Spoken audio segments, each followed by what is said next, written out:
જય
આજે નારી અસ્મિતા અમારો રાજપૂત સમાજનો ધર્મરથ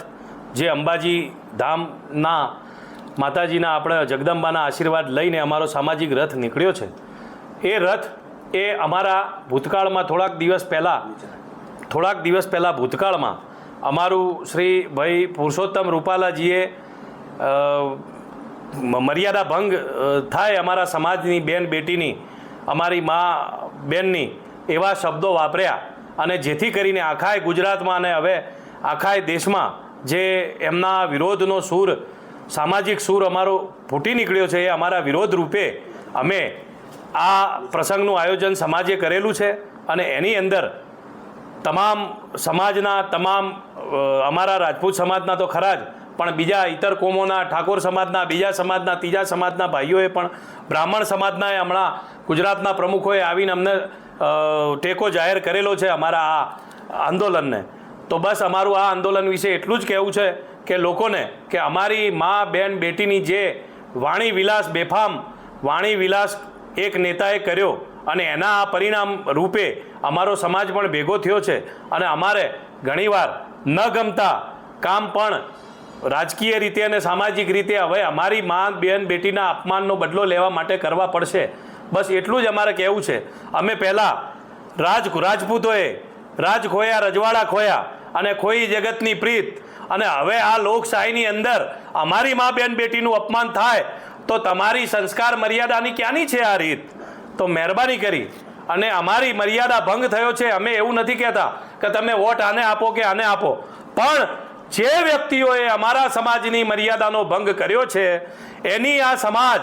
મર્યાદા રહેવા દેશે નહીં અને એને ભાન પડાવશે કે મર્યાદા શું ચીજ હોય। અમે રાજપૂતોએ જે પણ વિરોધ કર્યો છે એ ટોટલી સંપૂર્ણ રીતે લોકશાહીની રીતે, પણ અમે સનાતન ધર્મના બચ્ચા છીએ, અમે શક્તિપુત્રો છીએ। અમે કોઈ મર્યાદા વગરની વાણી કરવા કે આટલા મોટા ગજાના, અમને તો નવાઈ લાગતી હતી કે આટલા વર્ષોથી જે આટલી સત્તા ભોગવેલો માણસ હોય એ આવી ગંદી ભાષા કઈ રીતે વાપરી શકે?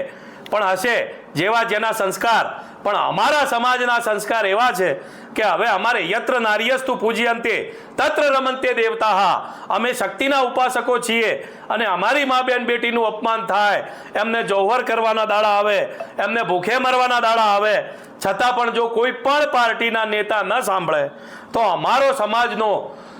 પાર્ટીની રીતે નહીં, જેને જે પાર્ટીમાં ઠીક લાગે એ, પણ હું મારી રીતે, હું પર્સનલી તો હું કોઈ પણ જય સોમનાથ, જય રઘુનાથ। આજે અમે શક્તિપીઠ અને સમગ્ર ભારતની શ્રદ્ધાનું કેન્દ્ર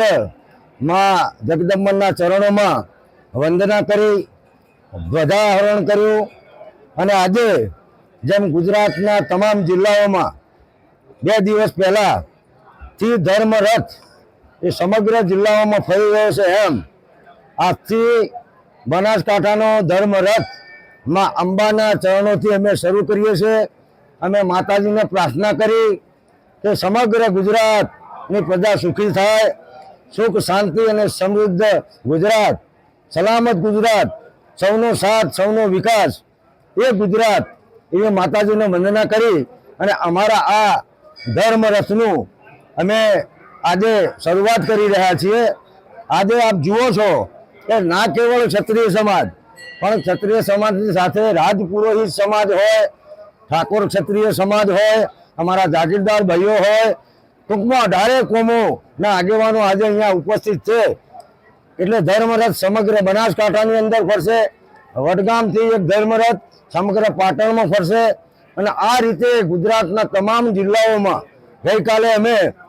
સુરેન્દ્રનગર હતા, રાજકોટ હતા, પણ ગામે ગામ જે ઉમળકો અમને મળી રહ્યો છે અને અમારો આ ધર્મરથ આપ જાણો છો કે અસ્મિતાની લડાઈ છે। એક બાજુ અહંકારી સત્તાધીશો છે અને એક બાજુ અસ્મિતા, નારી શક્તિ, નારી સન્માન, નારી ગૌરવ માટે ઝઝૂમતો ક્ષત્રિય સમાજ છે। આ બેની લડાઈ છે, અધર્મ અને ધર્મની લડાઈમાં માં ભગવતી એ અમને ચોક્કસ વિજયી બનાવશે એવી માના ચરણોમાં પ્રાર્થના કરી અને અમે આજે ધર્મરથની શરૂઆત કરવા જઈ રહ્યા છીએ। પ્રજાને અમારો એક સંદેશ કે 24 તારીખથી શરૂ કરેલું સંમેલન, ઉપવાસ, ધરણા, અત્યારે હાલ પણ દરેક જિલ્લાઓમાં અમારી ક્ષત્રિય સમાજની બહેનો એ છેલ્લા 5 દિવસથી પ્રતિક ઉપવાસ કરી રહી છે. જિલ્લા વાઇઝ સંમેલનો પછી રતનપર, રાજકોટ ખાતે 7 લાખ ઉપરાંત ક્ષત્રિયો ભેગા થયા. ક્યાંય પણ ગુજરાતની પ્રજાને અડચણ પડી હોય એવું બન્યું નથી. અમારું આંદોલન શાંતિપૂર્વક, શિસ્તપૂર્વક, સંયમપૂર્વક, કોઈ માલ મિલકતની કદાચ કોઈ નુકસાન પણ ન થાય એ માટેનો અમારો સંદેશ આટલો જ છે કે તમે ભલે પુરુષોત્તમભાઈ રૂપાલાની ટિકિટ રદ ના કરી, પણ હવે 7મી તારીખે આ જે જન આક્રોશ છે એ મતદાનમાં ફેરવાશે અને ભારતીય જનતા પાર્ટીને ના કેવળ ગુજરાતની 25 સીટો પણ મધ્યપ્રદેશ, રાજસ્થાન, ઉત્તરાખંડ